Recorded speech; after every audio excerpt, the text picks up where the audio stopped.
Transformative Principal, Episode 53, with Frank Schofield. Welcome to Transformative Principal, the show where we learn every week from a leader who's making a difference, how to become better and improve our schools. I'm your host, Jethro Jones. You can find me on Twitter at Jethro Jones. You can find great resources and the show notes at transformativeprincipal.com.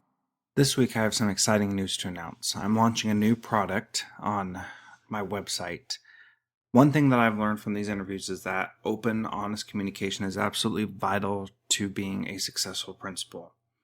Sometimes people feel nervous or uncomfortable to talk to you for, it could be for anything. It could be they're just nervous to talk to you. It could be that they don't think it's that big a deal. Maybe they feel awkward talking about something. What this product does is give people a way to talk to you.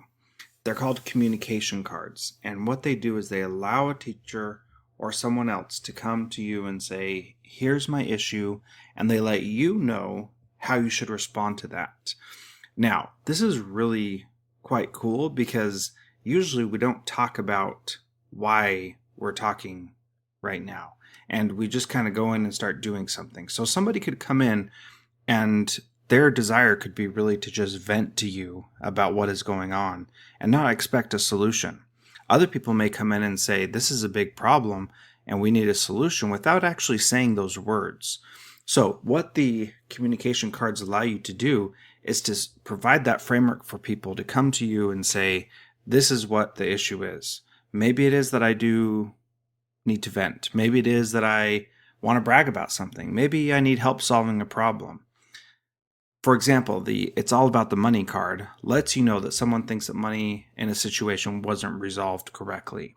That's a hard conversation to have, especially with your boss, and especially if they thought they'd be getting paid more than what they actually did for some sort of work they did. Obviously, most people aren't going to complain about getting more than what they bargained for. So what this does is it allows you to set the expectation for the meeting, and it lets you know, as the person receiving the card, how you should respond. So this is very effective to do back to your faculty and staff as well, because then you can model what it looks like to take this to them. This includes my favorite strategy for communication, which is I have a storyline, which lets the person know that they're going to say something that makes them feel vulnerable, and they're going to share something that's deep to them. I'm going to put a link to my blog post about that to help you understand that a little bit more. I've talked about that many times on the podcast before. I use these with teachers. Teachers use them with me. I use them with students. And it's a great way to start a conversation because communication that is clear and open is what makes amazing things happen. Also, because you are a faithful listener to the podcast, I'm going to give you these communication cards for free. You just need to use the coupon code TRANSFORMATIVE to get them for free on the website. So there's a link in the show notes to these, but also go to jethrojones.com/new-products and you can get them there as well. I hope you enjoy them and that they help you become a transformative principal.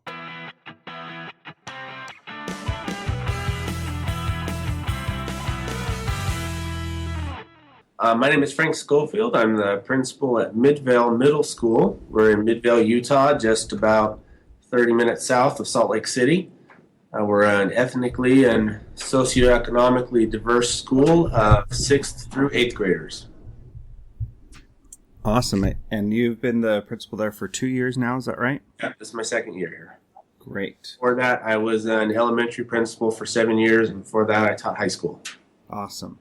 And you've always been a principal that I have admired greatly and always someone that I've tried to emulate as much as I can. And so it's an honor to me to be able to interview you today. So thank you for taking the time for me. Well, you're very kind. I'm happy to do it. So let's start by talking about some intervention or some math data that you posted last week about your well, just tell me about how you do math at your school and about the data that you posted last week. Well, the data that we posted is really exciting because it comes from our co-taught classes. We have one class at each grade level that is co-taught, meaning it has students with IEPs integrated into the general education classroom. And you have both a gen ed teacher and a special education teacher working with that group of students. And the goals are to help students with IEPs integrate into the mainstream and get some modeling from their same age peers while they're getting the appropriate level of academic support.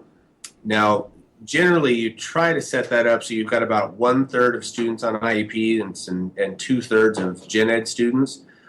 We haven't been able to maintain those ratios. We're closer to 50-50 in those classes, which puts a great deal of stress on those teachers. They've been working extremely hard. Yeah. The exciting thing about the data that I shared is that's in, one of our most highly impacted classes.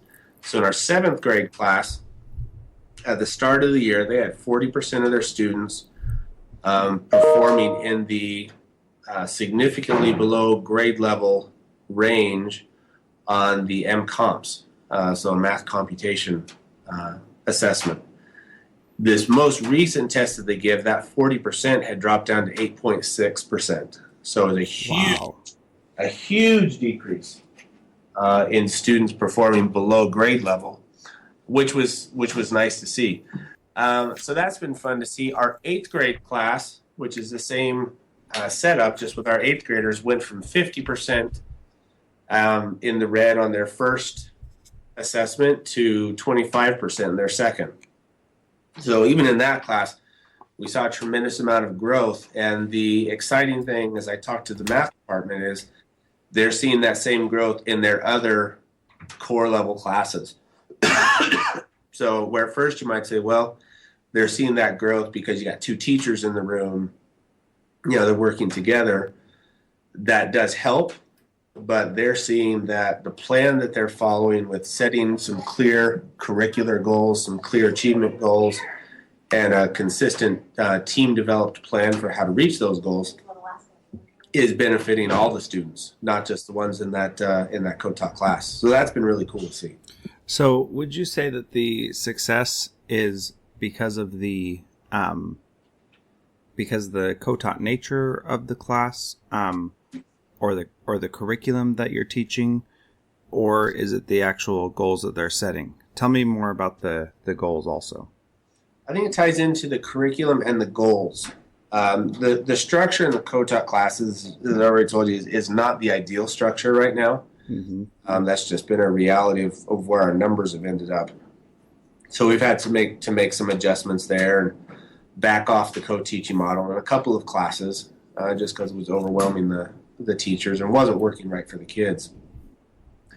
So the model has helped. The curriculum, of course, you're familiar with the curriculum maps that we use in Canyons and the way they spiral through the content, and trying to put cumulative review in all of the lessons, that has helped.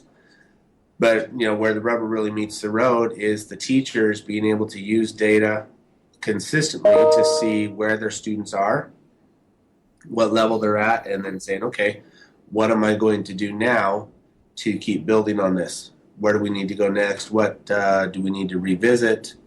What skills do we need to develop some more in class? How are we going to restructure our groups to make sure more kids are benefiting from in class? That's where I think that's where the real strength of our teams has come from.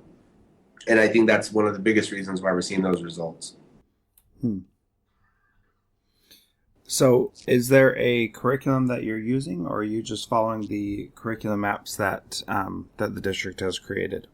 We use the district's curriculum maps. There is a computer-based tool called Reflex Math that students can use for their kind of independent practice, and it goes in and provides leveled practice opportunities depending on their skill and where they test into the program. So that is, I guess that would be the one, quote unquote program piece that's been implemented. But more and more we have our teachers, our math lead is a former elementary teacher, and she is very competent with the use of manipulatives, using pictorial representations of math, etc. So she uses those a tremendous amount, and she's been able to help our other teachers who have more of a secondary background to see how they can incorporate manipulatives a little bit more and use that to help students who are struggling with some of their basic math concepts. So really it's the curriculum map from the district, which is built off the Common Core standards, lays out the overall sequence of instruction, but then the teachers, by looking at frequent assessment data, are able to make decisions about what sort of supports they need to put in place. And then with our leads expertise with manipulatives and those types of supports, they've been able to better address those really low performing students. Cool. So tell me about the goals that you've been setting with the students. What does that look like? What that looks like is, as a team, they sit down and say, okay, here's our first math computation test. Here's the level kids are at. We do some in-class activities to make sure that we've got a couple different data points. And we say, okay, yeah, this is an accurate representation of where our students currently are. What they then do is say, okay, here's what we need to cover through the curriculum. Here's where the map is going to take us. What skill level do we need to get students to really help them be successful with this? So, for example, in terms of math computation, 7th grade math, they say, all right, if these are the concepts we're going to be studying, what level of math computation skill do we need students to be at? And then as a group, they say, okay, here's the goal. We need, X percentage. And really, we want to get at least, 70, 80% of our kids performing appropriately on the math computation in order to really help them be successful with the content.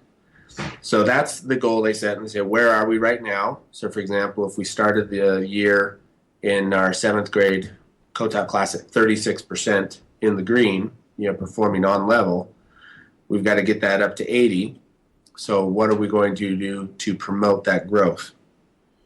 And that's when they say, okay, well, every day we're going to do a certain amount of math fluency practice. Every day or 3 times a week, we're going to do this type of probe so kids are using the math computation skills that we're going over in this context, on this assessment.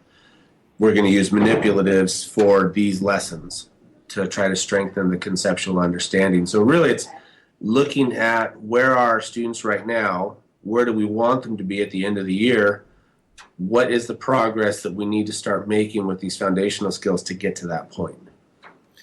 And to be clear, you're teaching at grade level, right? You're not going down 2 or 3 grades to meet those students who are on IEPs.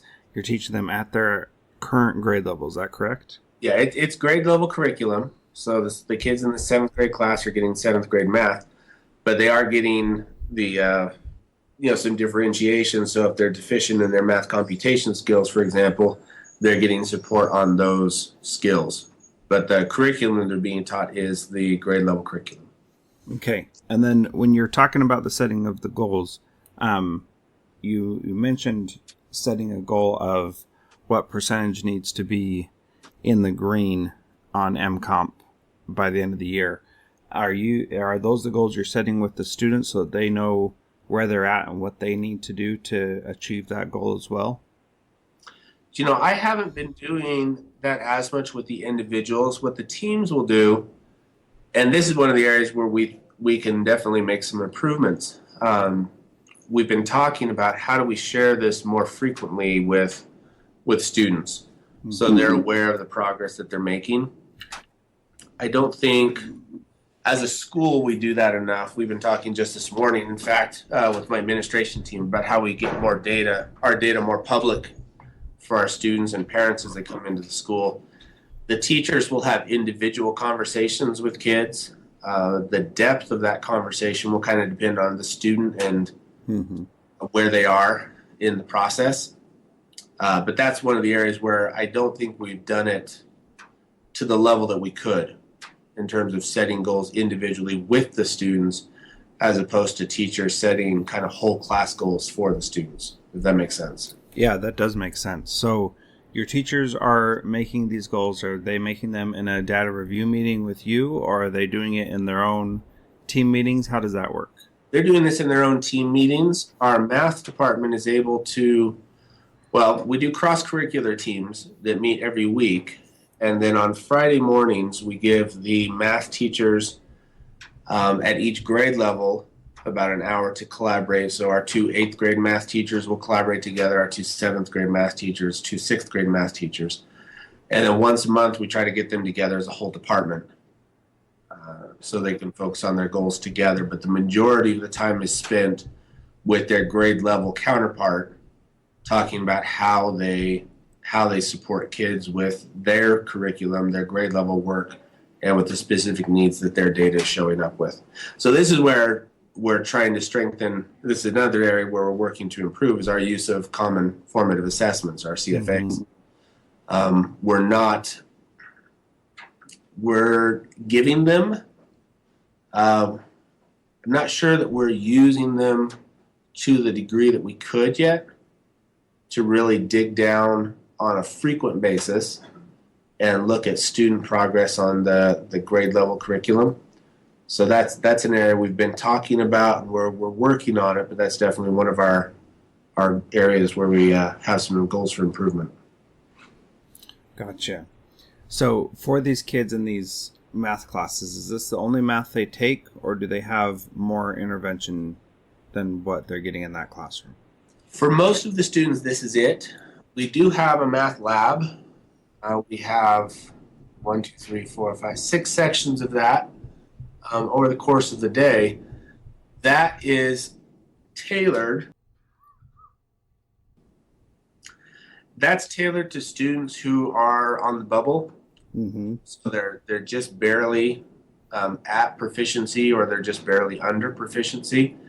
So the students in the co-taught math class generally aren't accessing that class. That's more for our students who are, just a few points below benchmark, and we're just trying to get them up and over. Mm-hmm. It's not really it's not a double dosing class yet. We're looking at some ways that we could incorporate more of that for next year. But it's for students who have their basic skills. They just need to move into the automaticity and the application stage. Sure. Whereas the kids in the co-taught class are still in the acquisition spot. Gotcha. So when these sorry, I lost my train of thought. Just a sec. How much time do they spend in the actual math classroom? The math classroom, it's an everyday class, and it's 55 minutes. So 55 minutes Monday through Thursday. Friday, we have an early out schedule, so class periods are 45 minutes. Okay. So just under an hour a day. And then if they have the math lab is 55 minutes for those students who are in it. And that is in addition to their math class if they've been selected as one of the targeted students for that. Okay, so the students in this co-taught class, they get the 55 minutes. Students who are not in a co-taught class but are on the bubble, they do math lab, and they get 55 minutes twice a day because they're double dosing? They would, yes. Okay. And then do you have 6 classes that meet each day? Yes. Okay. And so six periods each day, 55 minutes each. Is that right? Yes. Okay. So that, are you guys doing the MCAP as well, or just the MComp? We are doing the MCAP. We just haven't finished grading those yet. They just administered them last week. Okay. So we haven't been able to get the MCAP data scored and entered into the system yet. Based on what the teachers are saying, do you feel like that's going to show as great an increase as the MComp did? Not as great. I think we will see improvement, but we don't plan on it being as big as the MComp data right now, because most of the intervention support the kids have been receiving has been focused on the computation side. Gotcha. Okay, so you're really targeting a specific skill, computation fluency, to be able to help them improve and increase their scores, right? In the interventions, yes. Okay. All right, that's pretty awesome. Is there anything else about the math co-taught classes that you think is interesting or neat, or something you're excited about that we didn't talk about? No, I think it's just a great example of how of really what's possible when you get a group of teachers who are collaboratively looking at data and saying, okay, here's where the data is. What do we need to do? Mm-hmm. And they're making instructional goals based on that. I think it's fantastic because they're accomplishing some great things, and it's not because of a program per se.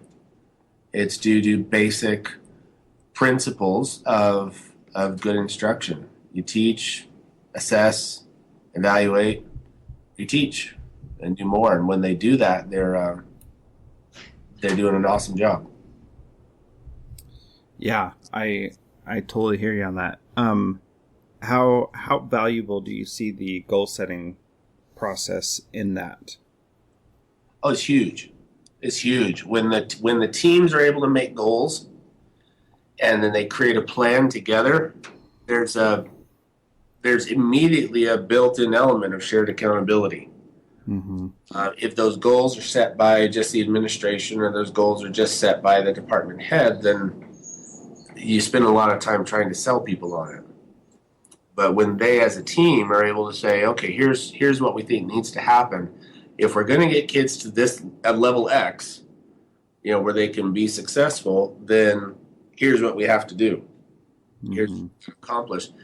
And it creates that framework of, we're doing this together, we're supporting one another. What are we gonna get to?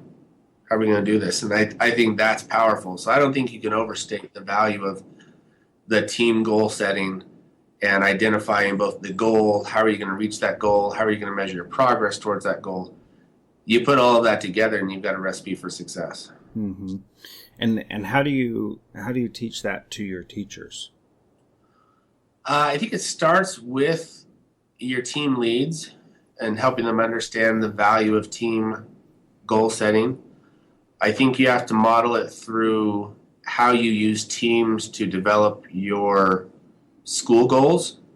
So if you're doing a school improvement plan and you have to develop school student performance goals, do you just have the administration putting that together, or are you involving a team of teachers and modeling that process? If you don't model that process, then people are going to do the best they can, but they're ultimately going to go back to what they've seen done before. Mm-hmm. And if what they've seen done before is a centralized, top-down approach to goal setting, then that's just what they're going to do. Mm-hmm. Yeah, not because they're trying to screw things up or because they're trying to not be collaborative. People just go to what they've been exposed to.